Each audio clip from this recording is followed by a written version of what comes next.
wabarakatuh.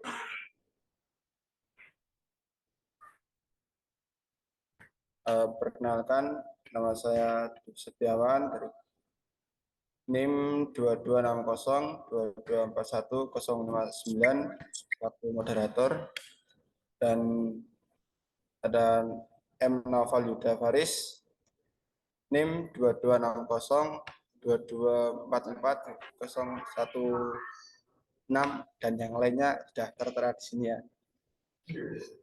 Kami selaku kelompok 1 ingin mempresentasikan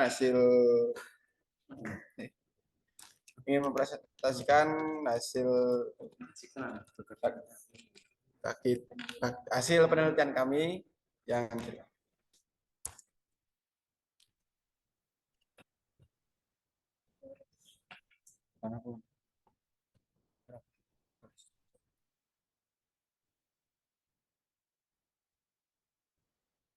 yang pertama,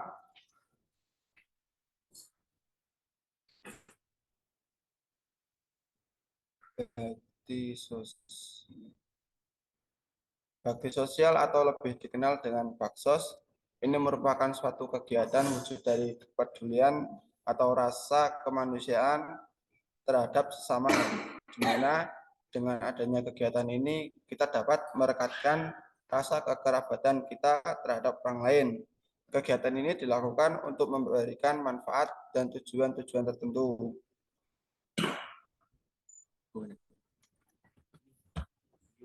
Berikutnya, tujuan dari kegiatan bakti sosial adalah untuk saling membantu dengan sesama. Jika kita punya waktu dan bahan sebagai objek yang bisa kita berikan, maka sebaiknya kita berikan.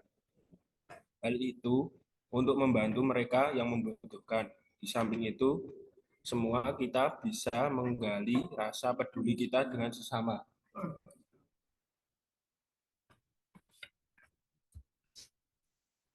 Kemudian manfaat dari bakti sosial adalah menambahkan wawasan dan pengetahuan sosial, membantu membentuk sikap dan kepribadian dari siswa ataupun setiap manusia, menumbuhkan rasa moralitas yang tinggi, menumbuhkan semangat untuk menemukan inspirasi baru. Lanjut.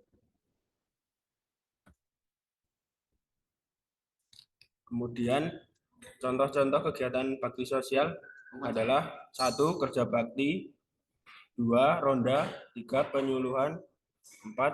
Peringatan Hari Kemerdekaan, 5. Menjenguk tetangga.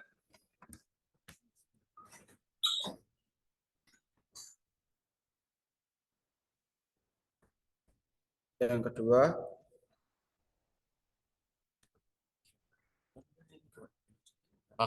kegiatan bakti sosial membersihkan pantai Trisik. Kegiatan ini diharapkan dapat mengurangi sampah organik maupun non-organik yang ada di sekitaran pantai. Kegiatan ini juga bertujuan untuk menjaga kebersihan pantai agar kedepannya pantai ini dapat dipandang sebagai pantai yang bersih di mata para wisatawan.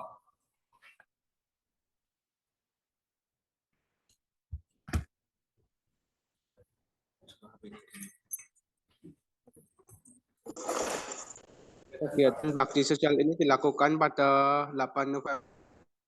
Kegiatan ini dilakukan di salah satu pantai Kulon Progo, yaitu Pantai Trisik. Bakti sosial ini mengandung nilai-nilai dalam Pancasila, yaitu sila ketiga, Persatuan Indonesia. Karena pada kegiatan ini anggota kelompok saling membantu untuk memungut sampah yang ada di pantai tersebut. Kesimpulannya, kelompok 1 melaksanakan bakti sosial di Pantai Trisik yang terletak di Banaran, Galur, Kulon Progo. Kegiatan ini bertujuan untuk mengurangi sampah organik maupun non-organik yang ada di sekitar pantai, agar pantai tersebut lebih bersih dan terlihat indah.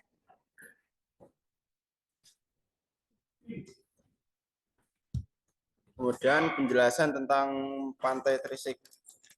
Pantai Trisik terletak di daerah Tenggara, Kulon Progo, tepatnya di Banaran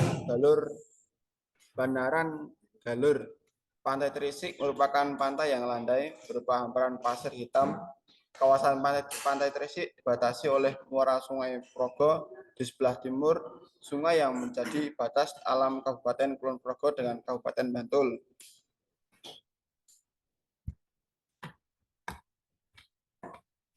Pantai Trisik memiliki kekhasan dibanding pantai-pantai lainnya di Kulon Progo, yaitu suasana pedesaan pesisir yang begitu terasa. Pantai, rumah-rumah warga, gubuk-gubuk yang menjajakan makanan, dan jalan penghubung desa dengan kota terletak saling berdekatan. Beragam aktivitas warga sekitar yang memanfaatkan wilayah pesisir dan laut sebagai sumber penghidupan juga turut memperkuat suasana pedesaan pesisir itu.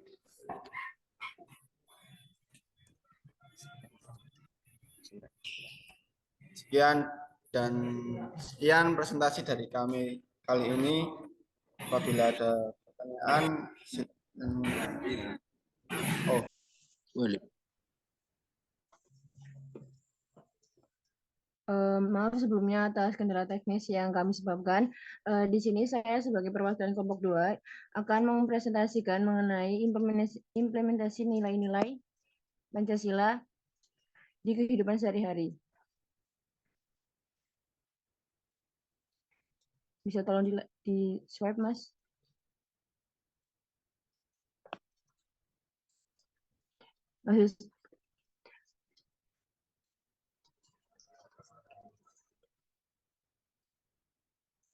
Kelompok kami terdiri dari 12 orang.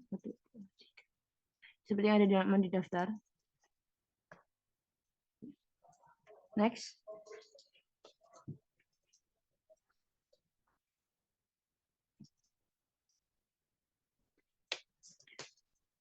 Pancasila adalah Pancasila yang merupakan lahir pada tanggal 1 Juli 1945 telah melewati fase yang cukup panjang. Di dalamnya terkandung gagasan-gagasan tokoh para bangsa yang bersumber dari nilai luhur bangsa Indonesia yang sekaligus mencerminkan jati diri bangsa Indonesia. Sila Pancasila mengandung nilai-nilai luhur. Misalnya ketuhanan Maha Esa dalam sila pertama. Hal ini menunjukkan bahwa masyarakat Indonesia percaya akan adanya kekuatan besar yang berasal dari Tuhan, yang Maha Esa. Kemudian pada sila kedua memiliki nilai kemanusiaan. Dalam praktek sehari-hari sangat penting untuk dapat memanusiakan manusia. Karena itu adalah hal yang mendasar dari setiap manusia. Selain itu, ada nilai kesatuan yang dapat disamakan dengan satu lidi yang bisa bekerja dengan benar hanya jika disatukan. Kemudian yang keempat adalah nilai musyawarah dan mufakat. Dan yang kelima adalah nilai keadilan sosial.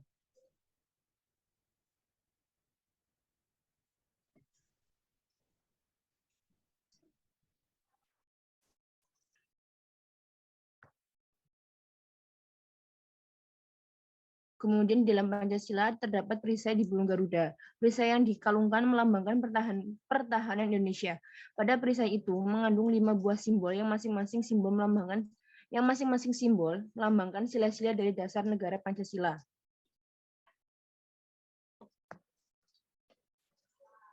Pertama ada bintang, melambangkan ketuhanan Maha Esa. Kemudian rantai,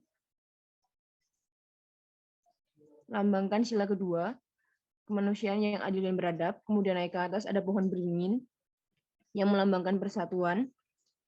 Kemudian banteng melambangkan sila keempat, permusyawaratan.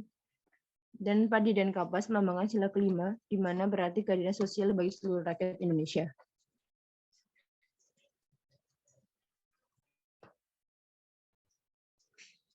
Pembahasan. Dari nilai-nilai di atas yang harus diperhatikan dalam kehidupan sehari-hari. Untuk perintah pertama dapat dipenuhi dengan beribadah sesuai iman. Kemudian tata tertib kedua dilakukan dengan saling menghormati pendapat yang berbeda tanpa memaksakan kehendak sendiri. Kemudian untuk pengamalan sikap, maksud saya sila ketiga dapat dilakukan dengan meletakkan kepentingan bersama di atas kepentingan pribadi atau golongan. Kemudian sila keempat dapat dilakukan dengan cara mendiskusikan permasalahan yang ada untuk mencari solusi dari permasalahan tersebut. Terakhir, sila kelima dapat dipenuhi dengan kerjasama dan tidak merusak ruang publik. Untuk melestarikan nilai-nilai tersebut, setiap warga negara Indonesia termasuk pelajar perlu tindakan nyata. Sebagai mahasiswa pendidikan jasmani, saya dan teman-teman kelompok 2 memutuskan untuk berlari bersama membersihkan stadion untuk mewujudkan nilai-nilai Pancasila terutama pada nilai sila ketiga dan sila kelima.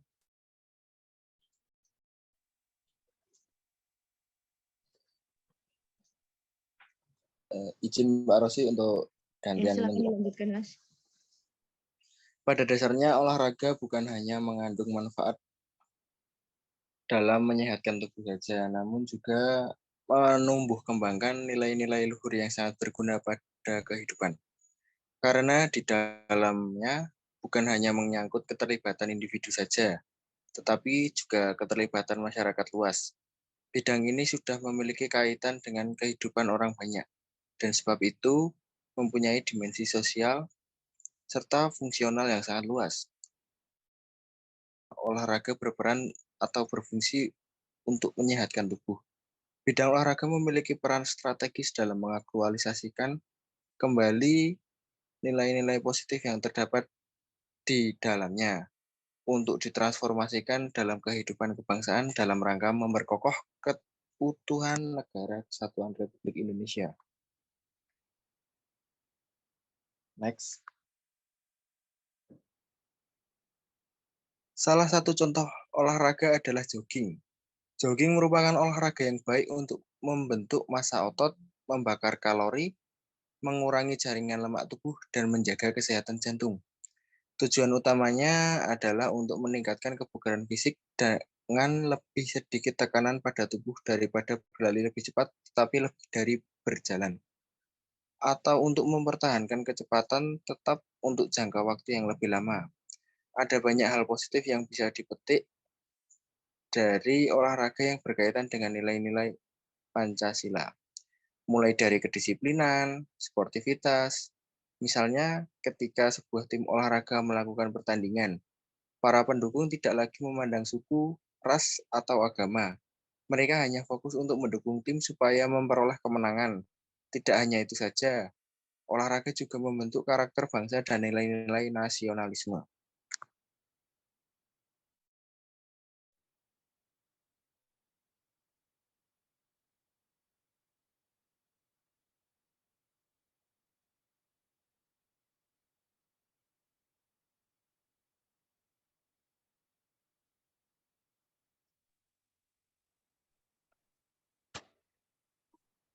Gotong royong adalah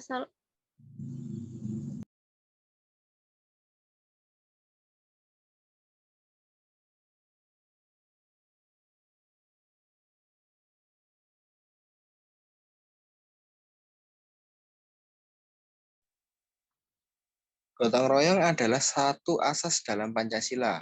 Secara makna, gotong royong adalah sebuah kegiatan yang dilaksanakan secara bersama-sama dan memiliki sifat sukarela. Salah satu pilar dalam Pancasila adalah gotong royong yang menjadi karakteristik orang Indonesia. Hal itu sesuai dengan sila ketiga dalam Pancasila, yaitu Persatuan Indonesia. Perilaku gotong royong atau saling membantu sudah ada dan dimiliki oleh bangsa Indonesia sejak zaman dahulu. Gotong royong adalah suatu kepribadian budaya yang sudah melekat dan berakar di dalam kehidupan masyarakat. Kemudian manfaat dan tujuan gotong royong yaitu satu, rasa dan sikap saling tolong-menolong, sukarela, saling membantu, dan mempunyai sifat kekeluargaan. Yang kedua, membina hubungan sosial yang baik terhadap masyarakat di sekitar. Yang ketiga, menciptakan rasa kebersamaan dan menumbuhkan rasa kasih sayang. Yang keempat, mempererat tali persaudaraan. Yang kelima ada membuat pekerjaan lebih cepat selesai. Keenam, meringankan beban pekerjaan yang harus ditanggung. Yang ketujuh, menciptakan rasa persatuan dan kesatuan di lingkungan masyarakat. Yang kedelapan, meningkatkan produktivitas kerja. Berikut adalah contoh-contoh kerja gotong royong yang kami lakukan di FIK UNY. Gotong royong termasuk pengamalan nilai sila kelima. Sila kelima berbunyi keadilan sosial bagi seluruh rakyat Indonesia. Sila kelima disimbolkan dengan padi dan kapas. Maknanya adalah kemakmuran dan kesejahteraan. Menurut Insinyur Soekarno, gotong royong menggambarkan usaha, satu amal, satu pekerjaan yang disebut dengan satu karya, satu gawe. Pancasila terdapat nilai-nilai yang terkandung, yaitu nilai ketuhanan, nilai kemanusiaan, nilai persatuan, nilai kerakyatan, dan nilai keadilan. Dalam buku Dasar Negara karya Ronto, Pancasila diambil dari kata dalam bahasa Sanskerta, yaitu panca dan sila.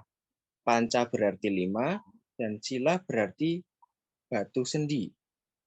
Pancasila memiliki simbol yang diwakili oleh lambang bintang, rantai, pohon beringin, kepala banteng, serta padi dan kapas.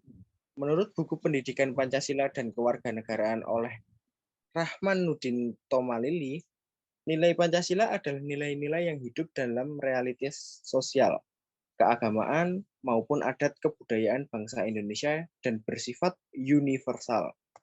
Silahkan selanjutnya.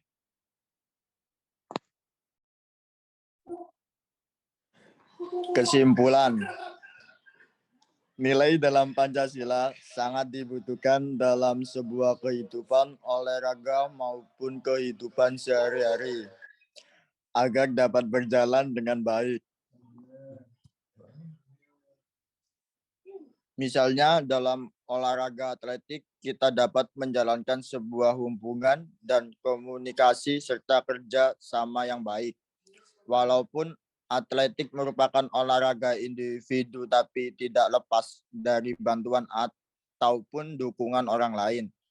Karena di dalam olahraga atletik terdapat nomor lari estafet yang dimana sangat dibutuhkan kekompakan dalam sebuah tim.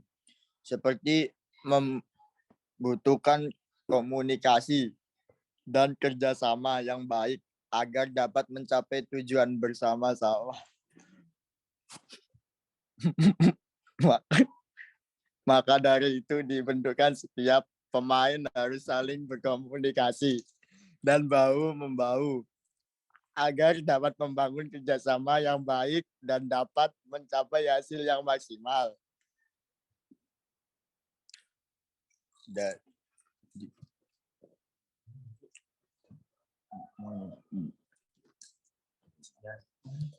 Sekian dari kelompok kami.